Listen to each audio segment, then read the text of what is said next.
السلام عليكم ورحمة الله. غادي نشوفوا le cours du diabète gestationnel. Compétence visée est d'assurer des prestations de qualité aux femmes enceintes présentant le diabète gestationnel. L'association grossesse-diabète est une grossesse à haut risque. Ce risque est à la fois maternel, fœtal ou néonatal. Heureusement, les moyens de prise en charge ont été plus maîtrisés. Donc, la prise en charge de cette pathologie, il nécessite la collaboration en premier lieu de la patiente, de la sage-femme, du médecin généraliste, l'obstétricien, l'endocrinologue et le pédiatre. La définition du diabète gestationnel selon l'OMS, donc le diabète gestationnel est un trouble de la tolérance glycidique qui conduit à une hyperglycémie de sévérité variable. Il est diagnostiqué pour la première fois pendant la grossesse. Donc, هذا كنقولوا له سكري الحمل. Pour le dépistage du diabète gestationnel. Le dépistage est de réduire la mortalité périnatale et la morbidité néonatale, notamment la macrosomie, qui donne une complication grave, c'est la paralysie du plexus brachial, avec d'autres risques et des hypoglycémies néonatales. Et bien sûr, de prévenir avec la surveillance après l'accouchement de ces femmes dont le risque est de constituer ultérieurement un diabète est plus élevé. C'est-à-dire que les femmes qui ont le diabète gestationnel, elles peuvent développer le diabète chronique من بعد. Les femmes visées par le dépistage sont des femmes qui présentent des antécédents familiaux de diabète, des antécédents de diabète gestationnel, une surcharge pondérale, une glucosurie, l'âge avancé au-delà de 35 ans et des antécédents obstétricaux. Exemple, les infections urinaires à répétition, la macrosomie, la mort in utero, des malformations, des avortements et des hydramnios inexpliquées. Et la prise de poids exagérée pendant la grossesse, c'est-à-dire donc toute femme obèse est considérée diabétique et la prise en charge de la femme obèse pendant sa grossesse est planifiée comme étant une femme diabétique. Donc, en cas de facteur de risque, le dépistage précoce commence à la première CPN et bien sûr, il est répété entre 24 et 28 semaines en cas de négativité. En l'absence de facteur de risque, un dépistage systématique idéalement entre 24 et 28 semaines de grossesse. Donc, quand et comment dépister? Le dépistage commence à la première CPN en premier trimestre chez des femmes à risque, donc par une glycémie à jeun. Les résultats de la glycémie. Si les chiffres de la glycémie sont supérieurs à 1,26 g, on pose le diagnostic du diabète de type 2. Si les chiffres de la glycémie sont comprises entre 0,92 et 1,25, le diagnostic du diabète gestationnel est posé. Donc, si le diagnostic du diabète par la glycémie à jeun est fait au premier trimestre de la grossesse, le test du deuxième trimestre n'est plus nécessaire. Donc, au deuxième trimestre, entre 24 et 28 semaines, chez une patiente à risque, en l'absence de glycémie à jeun faite au début de la grossesse, ou si cette glycémie était normale. Donc, في هذه المرحلة هذه كتكون l'hyperglycémie provoquée par voie orale. Il consiste à donner 75 grammes de glucose et réaliser 3 tests successifs. Un test à jeun, 1 heure après et 2 heures après l'ingestion de 75 grammes de glucose. Sans considérer comme valeur anormale, si glycémie à jeun est supérieure ou égale à 0,92, à 1 heure supérieure à 1,80 g, à 2 heures supérieure ou égale à 1,53 g. Donc, si au moins une valeur anormale parmi les 3 mesures, on pose le diagnostic du diabète gestationnel. Pas de diabète gestationnel, c'est les 3 valeurs sont normales. Et bien sûr, ne pas répéter ultérieurement le dépistage. Au 3e trimestre, il y a des femmes à risque, mais qui n'ont pas eu de dépistage ni le 1er ou le 2e trimestre. Donc, في هذه الحالة كتعمل لهم une glycémie à jeun في le 3e trimestre. En cas de diabète gestationnel, أول حاجة les consignes diététiques. La femme diabétique, il doit faire une consultation spécialisée avec éducation nutritionnelle par une diététicienne pour réajuster le régime alimentaire.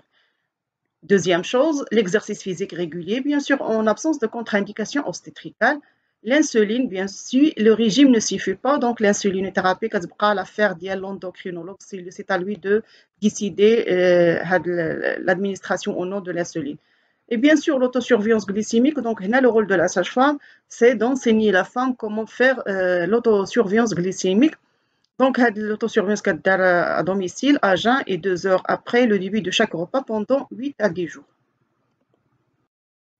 La conduite à tenir obstétricale pour la surveillance de la grossesse.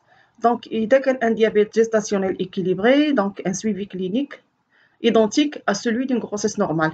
وكتزاد واحد échographie en fin de grossesse vers 36 semaines d'aménorrhée.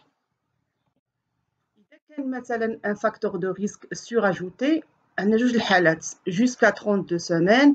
Si les glycémies sont correctes, des consultations prénatales et diabétologues mensuels plus des échographies mensuelles. Si des équilibres glycémiques, qu'est-ce qu'on la consultation spécialisée, plus ou moins une hospitalisation. À partir de 32 semaines, des CPN mensuels, échographie mensuelle. Si des équilibres glycémiques, hospitaliser la patiente pour prise en charge multidisciplinaire, donc l'implication du diabétologue, réanimateur et obstétricien. En cas d'hospitalisation de la femme, la surveillance de l'RCF une fois par jour. Au cours de l'accouchement, l'objectif principal de l'équipe qui prend en charge la femme, c'est d'éviter la dystocie des épaules. Donc, les indications d'une césarienne ou d'un déclenchement du travail seront discutées au cas par cas, en fonction bien sûr des antécédents obstétricaux, de l'équilibre glycémique, l'estimation du poids fœtal et des procédures de l'équipe obstétricale. En cas de diabète gestationnel, donc la naissance peut avoir lieu dans tous les types de maternité, sauf en cas de prématurité, de malformation grave ou d'anomalie majeure de la croissance fœtale. Si le diabète gestationnel est bien équilibré, donc l'accouchement sera identique à celui d'une grossesse normale. Si présence de facteurs de risque surajoutés au diabète gestationnel ou de diabète de type 2 découvert pendant la grossesse, on essaie d'atteindre 39 semaines. En cas de macrosomie, la césarienne à 39 semaines est recommandée si poids fœtal est estimé supérieur à 4500 grammes. Si diabète gestationnel est antécédent de césarienne, pas de césarienne itérative systématique. En cas d'acceptation de la voie basse, la surveillance du travail ne nécessite pas de surveillance spécifique. Pour les patientes traitées par l'insuline, recommandation d'une concertation préalable avec le diabétologue pour décider de la prise en charge pendant le travail. Donc, le diabétologue va lui rater le schéma thérapeutique ou le schéma de l'insuline à suivre pendant le travail. Donc, l'arrêt de l'insuline, l'autosurveillance des glycémies, reprise rapide de l'alimentation après césarienne, régime alimentaire normal, consultation spécialisée et bilan à 3 mois, glycémie à jeun et l'hémoglobine glyquée. En l'absence de facteurs de risque, en plus du diabète gestationnel, une contraception orale est autorisée. Si obésité, HTA ou autre, préférez une contraception sans impact cardiovasculaire, comme le dispositif intra-utérin. Pour le nouveau-né, donc la surveillance de la glycémie, si mère avec diabète gestationnel traité par insuline ou hypotrophie ou macrosomie néonatale. Les nouveau-nés doivent être nourris le plus tôt possible après la naissance, environ 30 minutes, à intervalles fréquents, au moins toutes les 2 à 3 heures, où l'aliment le plus recommandé, c'est le lait maternel.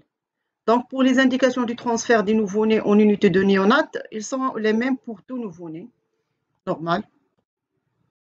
Concernant le rôle de la sage-femme, donc la sage-femme doit dépister le diabète au cours de la CPN par les signes évocateurs et l'anamnèse et référer les femmes diabétiques vers la consultation médicale et surveiller l'évolution de la grossesse, conseiller l'accouchement au milieu surveillé au cours de l'accouchement, appel des praticiens, surveiller le travail, mettre la femme en position demi-assise en décubitus latéral gauche, administrer l'oxygène, prendre une voie veineuse, une perfusion de sérum glycosé pour éviter les accidents d'hypoglycémie, appliquer le traitement, participer à l'extraction et à la prise en charge du nouveau-né, pratiquer la délivrance dirigée et surveillance de l'accouché, donc globe de sécurité, saignement et tension artérielle. Ensuite, de couche, aider la femme pour faire le lever précoce, surveiller l'état général de l'accouché et dépister toute infection puerpérale chez la femme. Et sans oublier l'éducation pour la santé, le régime alimentaire, suivi de traitement et planification familiale.